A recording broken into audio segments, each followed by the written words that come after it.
నిన్న పాకిస్తాన్కి ఇండియాకి వార్ అయితే ముగిసింది అనుకున్నాం. ఎందుకంటే ఆల్రెడీ పాకిస్తాన్ ముందుకొచ్చింది యుద్ధాన్ని ఆపేద్దామని.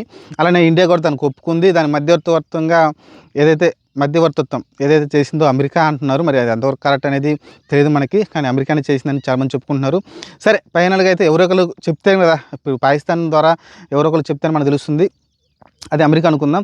సరే, 5 గంటలకైతే కాల్పుర విరమణ అయితే చేసుకున్నాం. కానీ కుక్కతొక్కర వంకలాగా ఎలా అయితే ఉంటుందో సేమ్ పాకిస్తాన్ బుద్ధి అలానే బయటపడిందండి. ఎందుకంటే 5 గంటల తర్వాత యుద్ధ విరమణ జరిగిన తర్వాత మళ్ళీ వీళ్ళైతే అటాక్ అయితే చేయడం చూసాం. డ్రోన్లో LOC ఏదైతే ప్రాంతం ఉందో ఆ ఏరియాలో సామాన్య ప్రజల మీదకైతే డ్రోన్లు అయితే పంపించడం చూసాం. అక్కడ ప్రజలను అయితే భయభ్రాంతులు అయితే కలగడం చూసాం. మనమైతే ఓవరాల్గా పాకిస్తాన్ వంకర బుద్ధి మళ్ళీ నిరూపించుకుందండి. ఎందుకంటే వాళ్ళే ముందుకొచ్చారు యుద్ధం ఆపేద్దామని.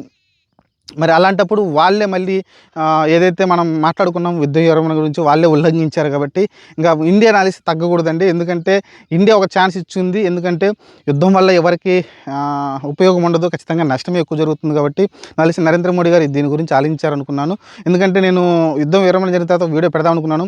సరే, కొంచెం ఆగుదాం అనుకున్నాను. ఎందుకంటే ఈ వంకర బుద్ధి పాకిస్తాన్ గురించి మనకు తెలిసిందే కదా, ఇది ఖచ్చితంగా ఏదో ఒక సోది పని చేస్తుంది అనుకున్నాను. అనుకున్నట్టుగానే అది సోది పని చేసిందండి. ఎందుకంటే ఇండియా అలర్ట్గా ఉంది. అది ముఖ్యమైన విషయం. ఎందుకంటే ఇండియా అలర్ట్గా ఉంది. వాళ్ళు చెప్పినంత మాత్రాన, యుద్ధ విరమణ చెప్పినంత మాత్రాన మన సైనికులందరినీ పంపించేసి ఎయిర్ బేస్లన్నీ తీసేసి సైలెంట్గా ఏం లేదు. ఖచ్చితంగా ఇండియన్ ఆర్మీ అక్కడే ఉంది, అలానే ఎయిర్ ఫోర్స్ అక్కడే ఉంది. సైలెంట్గా ఉన్నారు అంతే, కానీ అలర్ట్గా ఉన్నారు. అది చాలా పనికొచ్చింది. లేకుంటే చాలా దారుణం అయితే జరిగిపోయి ఉండేది పాకిస్తాన్ వంకర బుద్ధి వల్ల.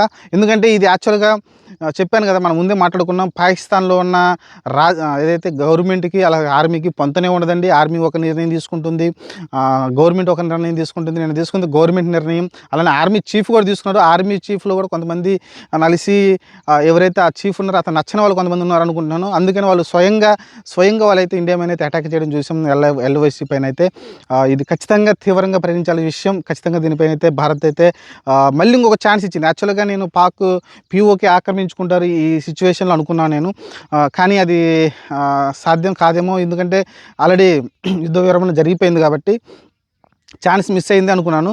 కానీ మళ్ళీ ఇప్పుడు ఛాన్స్ వాళ్ళే ఇచ్చారు. పాకిస్తాన్ మనకు ఛాన్స్ ఇచ్చింది మళ్ళీ. ఎందుకంటే ఇప్పుడు ఇంకా అమెరికా చెప్పినా ఎవడు చెప్పినా అయితే వినే మాట లేదు.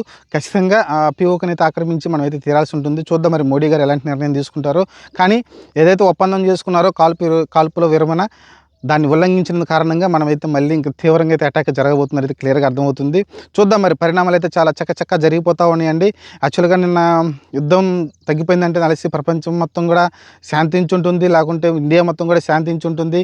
దీనిలో కొంతమంది ఏమనుకున్నారంటే మోడీ ఏంటి ఇలా వెనక్కి తగ్గాడు, ఏంది భయపడ్డాడు అని చాలామంది అనుకున్నారు. అక్కడ భయం కాదండి, యుద్ధం వల్ల ఎవరికి ఉపయోగం ఉండదు. అది గుర్తుపెట్టుకోవాలి. యుద్ధం చేస్తున్నామంటే దానికి ఒక ప్రయోజనకారకంగా ఉండాలి. నేను అనుకున్న POK మనం చాలా రోజులుగా మన తలపైన ఉన్న కిరీటం గురించి ఎక్కువ మాట్లాడుకుంటూ ఉంటాం. ఎందుకంటే పాకిస్తాన్ ఆ కిరీటం వాళ్ళ దేశంలో చూపించుకుంటూ ఉంటుంది. మిగతా దేశాలు కూడా కొంతమంది మన ఇండియాని కట్ చేసి చూపిస్తూ ఉంటారు. కాబట్టి అది ఆక్రమించుకోవాలనుకున్నాం.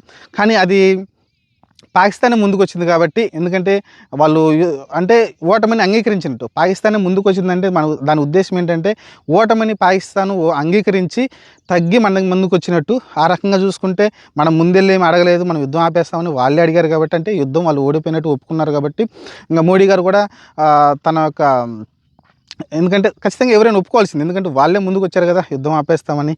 కాబట్టి ఒప్పుకోవడం తీరాల్సిందే, దానిలో తప్పేం లేదు. కానీ వాళ్ళే మళ్ళీ మనకు ఛాన్స్ ఇచ్చారు. యుద్ధం ఆపి మళ్ళీ వాళ్ళు ఫైర్ చేశారు. కాబట్టి ఇండియా తగ్గడానికి వీలే లేదు. ఖచ్చితంగా POKని ఆక్రమించి మన కిరీటాన్ని దక్కించుకోవాల్సిన అవసరం అయితే ఉంది. మంచి ఛాన్స్ ఇచ్చింది పాకిస్తాన్ కూడా. ఇప్పుడు అమెరికా కానీ లేకుంటే మిగతా దేశాలు కూడా ఇంకా మేము చెప్పిన తర్వాత కూడా, మేము మాట్లాడిన తర్వాత కూడా మీరు అటాక్ చేశారు కాబట్టి మేము ఇన్వాల్వ్ కామని అయితే అమెరికా కూడా సైలెంట్గా ఉంటుంది. మిగతా దేశాలు కూడా సైలెంట్గా ఉంటుంది.